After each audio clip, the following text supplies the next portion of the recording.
Is it clear?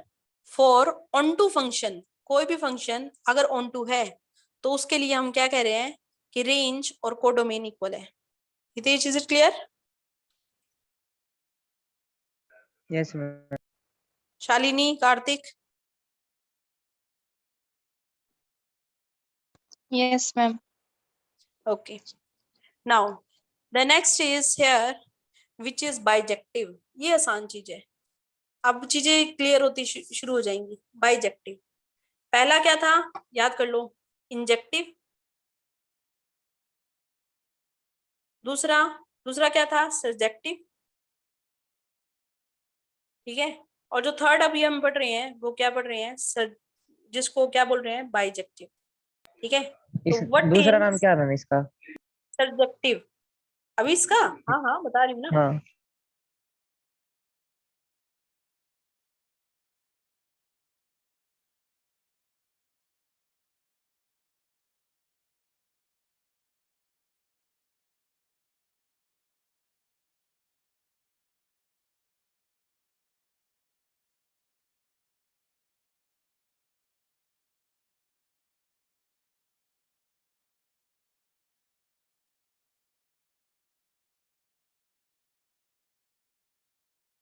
किसकी होती है, एक्स की होती है।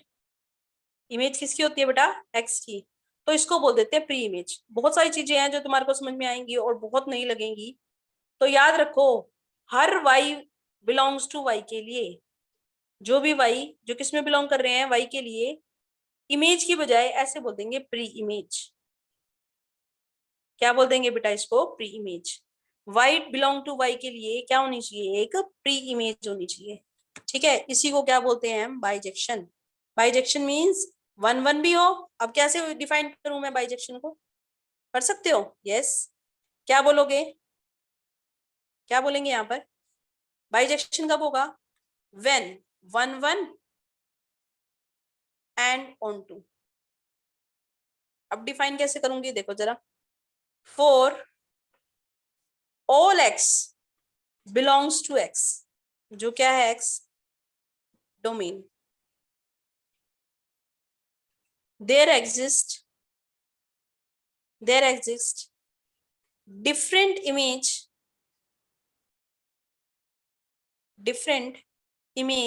in y। क्या बोला मैंने, इमेज बोला, बिलोंग्स टू y। अब जब तक डिफरेंट नहीं लिखोगे तब तक वन वन नहीं है। दूसरी चीज, on to.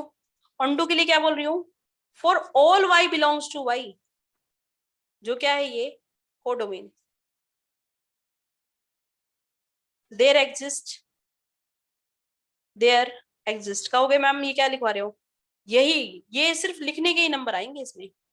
There exist preimage x belongs to x। कुछ नहीं करना, सोचना है बस, पूरे चैप्टर के अंदर सिर्फ सोचना है। मैम कोई कैलकुलेशन नहीं, कोई एडिशन नहीं, कोई सब्ट्रैक्शन नहीं। हाँ बोलो।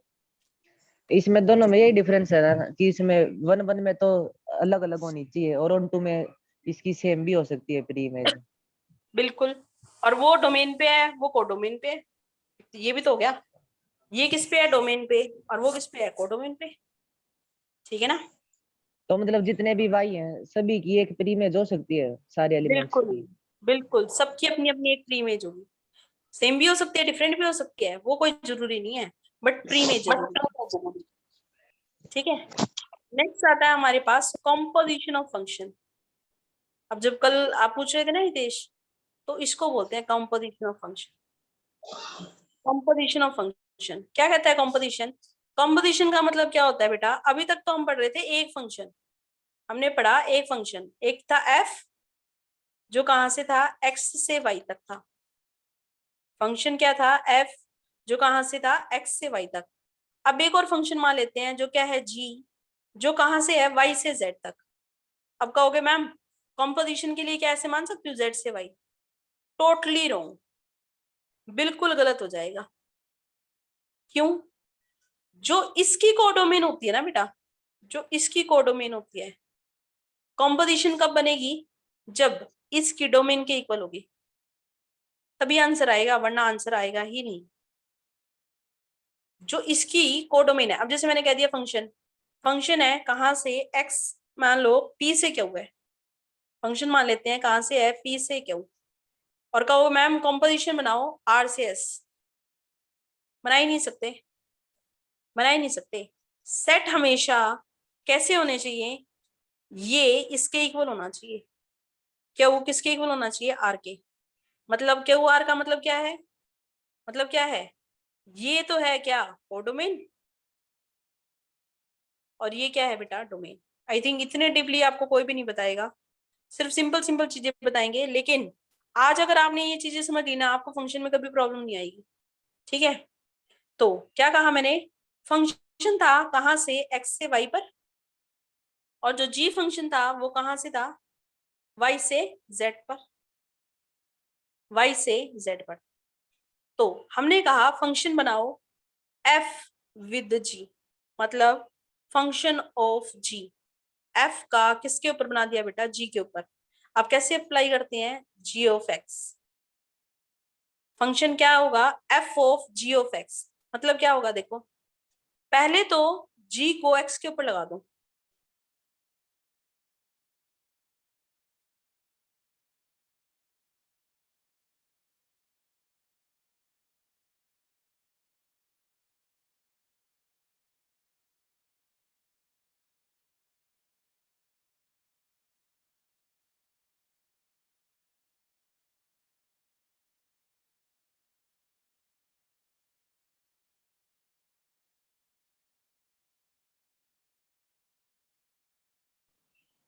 फंक्शन कह रही हूं, एक फंक्शन क्या है मेरे पास एफ एक्स, और एक फंक्शन है मेरे पास जी एक्स। मान लो मैंने कहा एफ एक्स इक्वल है टू एक्स के, और जो जी एक्स है बेटा एक्स स्क्वायर के। ठीक है, तो देखो कैसे अप्लाई करेंगे,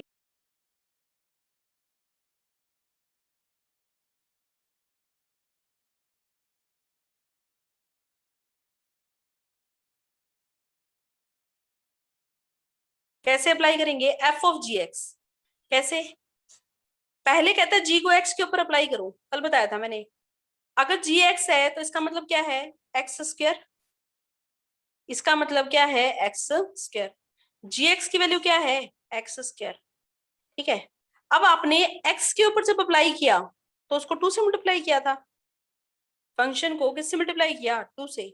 आप बताओगे अगर एक्स स्क्वायर के ऊपर अप्लाई करेंगे तो क्या आंसर आएगा, जल्दी बताओ, क्योंकि 1 मिनट रह रहा है, 1 सेकेंड रह रहा है बस, जल्दी बताओ। अगर